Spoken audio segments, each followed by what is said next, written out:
Welcome to another new episode of the Get Organised with Decluttr Me podcast with myself, Shalina. I hope you're well wherever you are in the world. Today we're going to talk about a topic that's near and dear to many of our hearts, herbs and spices. Now I know that might sound a little strange, but hear me out. If you're anything like me, you probably have a collection of spices and herbs in your kitchen that have been maybe sitting there for a while, maybe even years. But the thing about herbs and spices is that they lose their flavour over time. And using old and expired herbs and spices can ruin your recipes. So it's important to declutter and organise them regularly to ensure you have fresh, tasty seasonings to work with. I mean, who wants to eat a curry that tastes off? Like, that would just be blasphemous for any British person. So let me give you my tips today about how to keep them organised. So first, think about why you should declutter and organise your herbs and spices. There are many reasons why you should consider decluttering and organising your herbs and spices. First, it will save you time and money. When those spices and herbs are organised, you can quickly see what you have on hand and what you need to buy. This way, you won't accidentally buy duplicates of herbs and spices that you already have, saving you money in the long run. Secondly, decluttering and organising them can help improve your cooking. So by having them organised, you can easily find the ingredients you need to add to the perfect dish, to make the dish perfect as well. So you don't want to be wasting time looking for that one ingredient that you know you have somewhere but you can't find it. Finally, decluttering and organising them is a matter of food safety. As herbs and spices lose their flavour over time, they can also become less effective at providing the desired flavour to your cooking. More importantly, old and expired herbs and spices can go bad and even dangerous to consume. I know people say it doesn't go off. My mum is one of them, I think. But, you want to have flavours and you want to cook fresh and you want to cook safely. So this is why you need to declutter and organise them every so often. So how do you declutter them? To begin with, gather all of the seasonings in one place. So get them all onto the kitchen counter, find them from all the cupboards, all the drawers, all the overstock, all the jars, everything that you have. This will help you to make it easier to sort through them. So start by checking the expiration date on each of your herbs and spices. If you can't see the expiration date, it's most probably too old and needs to be thrown away.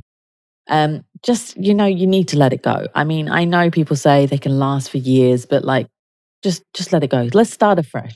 And if you've got 5 packets of cloves, you really don't need them. I doubt people eat that much cloves to need that many packets. Next, look at the herbs and spices that you haven't used in a while. So if you haven't used something for over 6 months, chances are you won't use it again.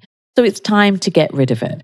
Now, I have a lot of clients that have had this situation, and it's because they bought it for one single recipe and then never used it again. And I'm thinking of jerk spices, sumac, Chinese 5 spices. There are so many of them that you use just once and then never use it again. So, if it's not opened, you can donate it or give it to a friend, give it to a food bank. If it's open, unfortunately, you have to throw it away and then think about never buying it again. Finally, check for herbs and spices that don't have a label or you can't identify. If you're not sure what something is and it still looks good, you can always ask someone, ask a friend, ask, a maid if you have a maid with you. But check first, and if you can't figure out what it is, then it's time to just let it go. Next, let's talk about how to organise your herbs and spices. So once you've decluttered them, it's time to organise them, of course. So there are several ways to do it. You can choose a method that works best for you. It depends as well whether you have cupboard space, shelf space, drawer space, or that you have to put it on your counter. So one of the most popular ways to organise them is alphabetically. This is an easy way to find what you need quickly, and it also looks neat and tidy. Now, that works for a lot of people, but it doesn't work, especially if you do Indian cooking and we use only specific herbs and spices all the time. So there's always chili, there's always garam masala, cumin and coriander. In my cooking, in East African Indian cooking, we use coriander and cumin together. So we always have it in a big jar. And then there's the mustard seeds, the cumin seeds, fennel seeds, turmeric is also a big one. So we have that. So there's no point putting it alphabetically because that should be in the forefront for us, and it is. So think about how you cook. So if you do like cooking Chinese food or Asian food, those kind of spices will be predominantly in the front for you, and it will be easier to get to. Same with Arabic spices. If you make Arabic food, you have turmeric, you have chili, you have garam masala, you have the Arabic spices, you have the biryani spices. So those are what will be at the front for you. So think about how you cook, what you cook a lot of and what you use the most of, and put them at the forefront and the rest further away. So when organizing your herbs and spices, it's important to keep them in a cool, dry place. Heat, moisture, and sunlight can all cause your herbs and spices to lose their flavor and potency more quickly. So avoid storing your herbs and spices above the stove because it gets hot and steamy when you're cooking. Instead, consider storing them in a pantry or cabinet away from heat sources. Now, you don't want it too far away for the cooker, but don't put it directly above the cooker space if you can.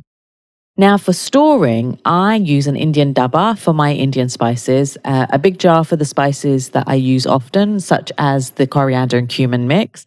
And the others I put in 2 small jars that I bought from IKEA previously, and I label them because obviously I have a label machine. I have 2 actually. We're lucky in this region that we can buy spices and herbs loose. So that means that I can fill my jars up without buying, those jars and packets that you see in the supermarkets. They're just, they're too much for me. I don't need packets of herbs and spices because it's just me by myself cooking.